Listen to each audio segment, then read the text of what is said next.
नमस्कार दोस्तों, स्वागत है आप सभी का हमारी इस न्यू वीडियो के अंदर। आज के वीडियो के अंदर मैं बात करूंगा चैंपियन ट्रॉफी के इतिहास के बारे में। शुरू से लेकर जब 1998 ईस्वी से शुरुआत हुआ था तब से लेकर और आज यानी कि 2025 ईस्वी तक की कहानी। तो शुरुआत करते हैं। साउथ अफ्रीका ने जो एकमात्र आईसीसी खिताब जीता है वो इस टूर्नामेंट का पहला एडिशन था, यानी कि सन 1998 ईस्वी। चैंपियन ट्रॉफी की शुरुआत सन 1998 ईस्वी में हुई थी। शुरुआत में इसे फुटबॉल के कॉन्फेडरेशन कप की तरह टेस्ट ना खेलने वाले देशों में क्रिकेट के प्रचार प्रसार के उद्देश्य से आयोजित किया जाता था। इसलिए आप देखेंगे कि पहला 2 चैंपियंस ट्रॉफी क्रमशः बांग्लादेश और केन्या में हुआ था। हालांकि बाद में इसे क्रिकेट खेलने वाले शीर्ष 8 देशों के बीच सीमित कर दिया। तो आइए वीडियो में आगे देखते हैं, इस टूर्नामेंट पे इतिहास के बारे में एक नज़र डालते हैं। पहला जो ट्रॉफी हुआ था विल्स इंटरनेशनल कप, जिसे बांग्लादेश ने होस्ट किया था। मेज़बान बांग्लादेश थे। सन 1998 ईस्वी में चैंपियन ट्रॉफी की शुरुआत थी। बांग्लादेश में हुए टूर्नामेंट का नाम विल्स इंटरनेशनल कप रखा गया था और इसमें क्रिकेट खेलने वाले शीर्ष 9 टीमों ने भाग लिया था, जिसमें मेजबान बांग्लादेश शामिल नहीं था। यह एक नॉकआउट टूर्नामेंट था, इसलिए इसका एक नाम आईसीसी नॉकआउट भी था। इस टूर्नामेंट को साउथ अफ्रीका ने वेस्टइंडीज को फाइनल में 4 विकेट से हराकर जीता था, जो कि साउथ अफ्रीका का एकमात्र आईसीसी खिताब है। इस टूर्नामेंट से प्राप्त धन को टेस्ट ना खेलने वाले देशों में क्रिकेट के विस्तार के लिए बांटा गया।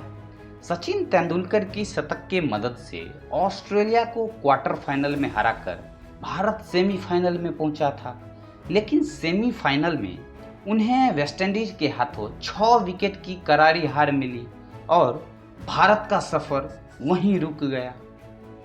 आईसीसी चैंपियंस ट्रॉफी का दूसरा टूर्नामेंट आईसीसी नॉकआउट यानी कि केन्या ने मेजबानी किया था। सन 2000 ईस्वी की बात है। 2000 ईस्वी का आईसीसी नॉकआउट केन्या में खेला गया था और इस बार मेजबान केन्या के साथ साथ बांग्लादेश ने भी इस टूर्नामेंट में भाग लिया। तब तक बांग्लादेश को टेस्ट दर्जा मिल गया था, हालांकि उन्हें अपना पहला टेस्ट खेलना अब भी बाकी था। वहीं केन्या को मेजबान होने की वजह से जगह मिली थी। 11 देशों के इस टूर्नामेंट में नीचे के 6 देशों के बीच रैंकिंग के आधार पर पहले 3 प्री क्वार्टर फाइनल मुकाबले खेले गए। इसके बाद क्वार्टर फाइनल मुकाबलों का सिलसिला सिर्फ 8 देशों के बीच शुरू हुआ।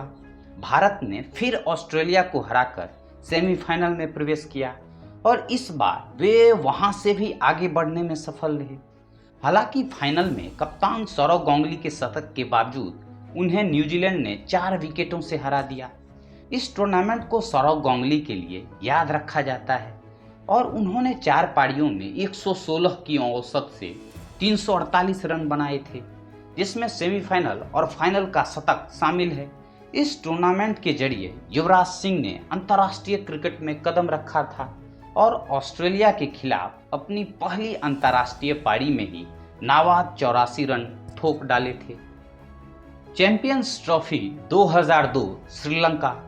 सन 2000 ईस्वी में श्रीलंका में हुए इस टूर्नामेंट को बृहद स्तर पर खेला गया था और नीदरलैंड्स, केन्या सहित कुल 12 देशों में इसमें हिस्सा लिया था। पहली बार यह टूर्नामेंट नॉकआउट न होकर राउंड रॉबिन के आधार पर खेला गया और 4 पूल की शीर्ष 4 टीमों ने सेमीफाइनल में प्रवेश किया।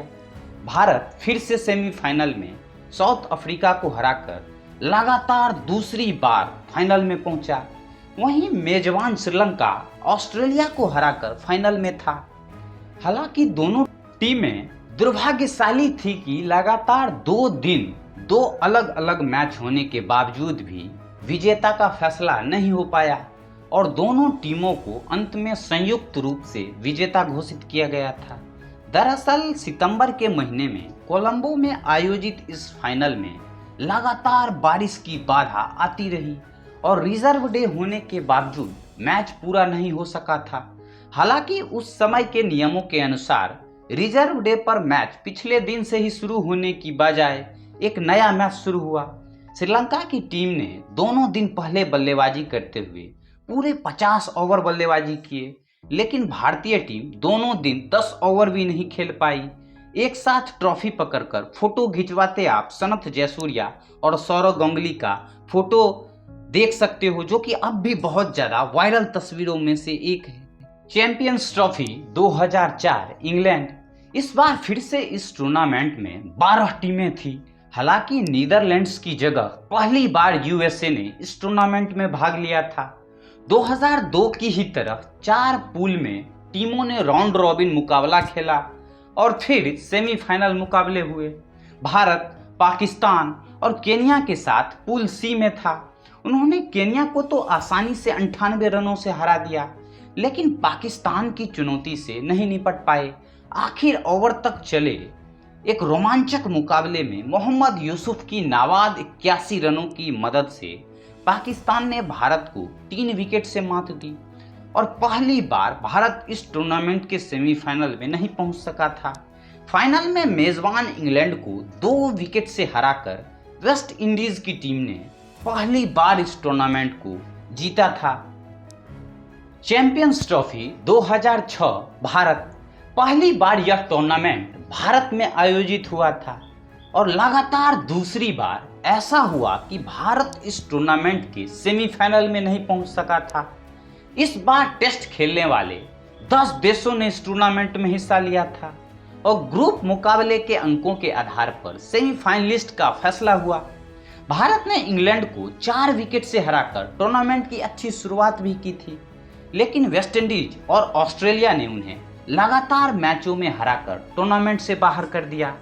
दिन रात्रि यानी कि डे नाइट के इन दोनों मैचों में भारत को पहले बल्लेबाजी का नुकसान हुआ और बाद में बल्लेबाजी करने वाली विपक्षी टीमों ने उसका पूरा फायदा उठाया। फाइनल में वेस्टइंडीज को 8 विकेट से हराकर ऑस्ट्रेलिया ने भले ही पहली बार यह खिताब जीता हो, लेकिन दिल क्रिस गेल ने ही जीता था, जिन्होंने टूर्नामेंट के 3 शतकों की मदद से कुल 474 रन बनाए। इस टूर्नामेंट को इसलिए भी याद किया जाता है क्योंकि टूर्नामेंट जीतने के बाद पोडियम पर ट्रॉफी को जल्दी लेने के लिए ऑस्ट्रेलियाई टीम, जिसमें कप्तान रिकी पॉन्टिंग और डेमियन मार्टिन सबसे आगे थे, उन्होंने बीसीसीआई अध्यक्ष को धक्का तक दे दिया था। बाद में रिकी पॉन्टिंग और टीम को इसके लिए उनसे माफी भी मांगनी पड़ी थी। Champions trophy 2009 south Africa. पहली बार यह टूर्नामेंट 2 की बजाय 3 साल पर आयोजित हुआ था और इसमें अब शीर्ष 8 देश ही भाग लेने लगे थे। T20 विश्व कप के आने के बाद आईसीसी अपने आयोजनों में पर्याप्त अंतर रखना चाहती थी, इसलिए इसे 2008 की बजाय 2009 ईस्वी में आयोजित किया गया था। भारत एक बार फिर नॉकआउट राउंड में नहीं पहुंच पाया क्योंकि उन्हें पहले मैच में ही पाकिस्तान से 54 रनों से हार का सामना करना पड़ा था। उन्होंने अपने आखिरी लीग मुकाबले में विराट कोहली की 79 रनों की पारी की मदद से भले ही वेस्टइंडीज को 7 विकेट के बड़े अंतर से हराया, लेकिन ऑस्ट्रेलिया के खिलाफ मुकाबला बारिश के कारण रद्द होने की वजह से वे 2 अंकों से पिछड़ गए। लगातार दूसरी बार ऑस्ट्रेलिया ने इस टूर्नामेंट को जीता और उन्होंने फाइनल में अपने पड़ोसी देश न्यूजीलैंड को हराया। 5 मैचों में 72 की औसत से 288 रन बनाकर ऑस्ट्रेलियाई कप्तान Ricky Ponting player of the series बने। वहीं शेन वाटसन ने भी 2 शतकों की मदद से 265 रन बनाने के साथ साथ 6 विकेट भी लिए और उनके ऑलराउंड खेल ने ऑस्ट्रेलिया को विजेता बनाने में एक महत्वपूर्ण भूमिका निभाई और इस तरह से चैंपियंस ट्रॉफी 2009 का विजेता ऑस्ट्रेलिया रहा। Champions trophy 2013 England. यह पहली बार था जब यह टूर्नामेंट 4 साल बाद आयोजित हुआ और इसकी वजह आईसीसी टूर्नामेंट में पर्याप्त अंतर बनाना था।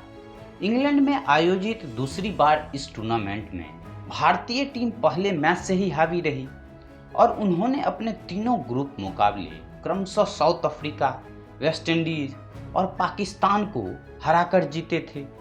शिखर धवन ने पहले ही मैच में शतक लगाकर टोन सेट कर दिया था, जिससे वह आखिरी मैच तक लेकर गए। पूरे टूर्नामेंट में गब्बर के नाम से मशहूर इस बल्लेबाज ने 2 शतक की मदद से 90.75 की औसत से 363 रन बनाए और अंतर्राष्ट्रीय पटल पर अपनी अमिट छाप छोड़ी। बारिश से प्रभावित फाइनल के इस 50-50 ओवरों के मुकाबले को महज 20-20 ओवरों के मुकाबले में ही खेलने का निर्णय लिया गया। 20-20 ओवरों के इस मुकाबले ने भारत ने आखिरी गेंद पर इंग्लैंड को 5 रन से हराया और दूसरी बार इस प्रतिष्ठित खिताब को अपने नाम कर लिया। और इस टूर्नामेंट के man of the series Shikhar Dhawan रहे थे, जबकि मैन ऑफ द मैच के लिए रविंद्र जडेजा को चुना गया था।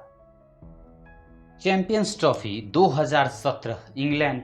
लगातार दूसरी बार यह टूर्नामेंट 4 साल बाद और इंग्लैंड में आयोजित हो रहा था और फिर से इसमें एक बार शीर्ष 8 ही टीमें हिस्सा ले रही थी। हालांकि इस बार वेस्टइंडीज रैंकिंग के आधार पर इस टूर्नामेंट के लिए क्वालिफाई नहीं कर पाई थी और बांग्लादेश लगभग 11 साल बाद टूर्नामेंट का हिस्सा बन रहा था। भारत ने पाकिस्तान को 124 रन के बड़े अंतर से हराकर टूर्नामेंट की बेहतरीन शुरुआत की थी और वे श्रीलंका के खिलाफ एक मैच को छोड़कर सभी को जीत फाइनल में पहुंचे थे। लेकिन फाइनल में उन्हें पाकिस्तान ने इस बार 180 रनों से हराकर पिछली हार का बदला ले लिया था। उनकी इस जीत के नायक उनके सलामी बल्लेबाज फकर जमान और तेज गेंदबाज मोहम्मद आमिर व हसन अली रहे थे। जहां फकर जमान ने एक बेहतरीन शतक लगाया था, वहीं आमिर और हसन अली ने 3-3 विकेट लिए थे।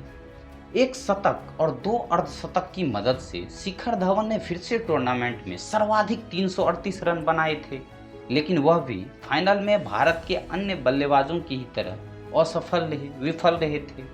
यह आईसीसी टूर्नामेंट में पाकिस्तान के खिलाफ भारत की दुर्लभ हार थी, लेकिन फाइनल की इस हार को भुलाना उनके लिए सबसे कठिन रहा होगा। Champions trophy 2025 Pakistan.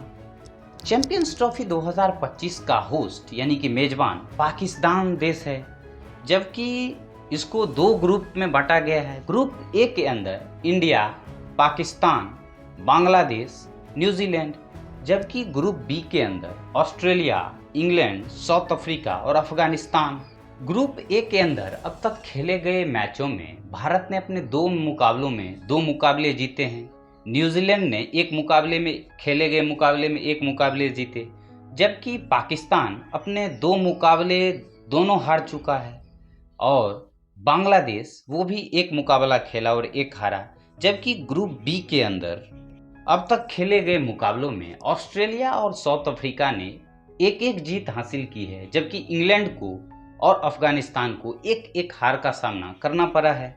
इस टूर्नामेंट के अंदर सभी टीमों के मुकाबले भारत को छोड़कर पाकिस्तान के 3 वेन्यू पे हो रहे हैं, लाहौर, कराची और रावलपिंडी, जबकि भारत के मुकाबले और सेमीफाइनल और फाइनल ये यूएई के दुबई में खेला जा रहा है।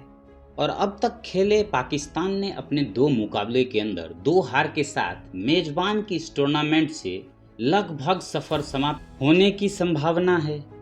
तो दोस्तों, ये रहा आज का हमारा वीडियो, जो कि था अब तक खेले गए चैंपियन ट्रॉफी के इतिहास के ऊपर। और हमने इस वीडियो में अब तक खेले गए प्रत्येक चैंपियंस ट्रॉफी के विजेता और उप विजेता के भी बारे में बात किया। आशा करता हूं कि ये वीडियो चैंपियन ट्रॉफी से रिलेटेड आप लोग को अच्छा लगा होगा। यदि अच्छा लगा हो तो प्लीज़ वीडियो को अधिक से अधिक लाइक करें, शेयर करें, सब्सक्राइब करें। कमेंट सेक्शन में आप इस बार के 4 टीमों के नाम, टॉप 4 टीमों के नाम भी लिख सकते हैं। मेरा तो फिलहाल मैं कहूँगा इंडिया, न्यूजीलैंड ग्रुप ए से, जबकि ग्रुप बी से ऑस्ट्रेलिया और साउथ अफ्रीका। फिलहाल इस वीडियो के अंदर इतना ही। कमेंट सेक्शन में आप लोग भी राइट डाउन कर सकते हैं अपने टॉप 4 टीमों के नाम। मिलेंगे आप सबों से फिर कल किसी नेक्स्ट टॉपिक के साथ, नेक्स्ट वीडियो के साथ। तब तक के लिए थैंक्स फॉर वॉचिंग।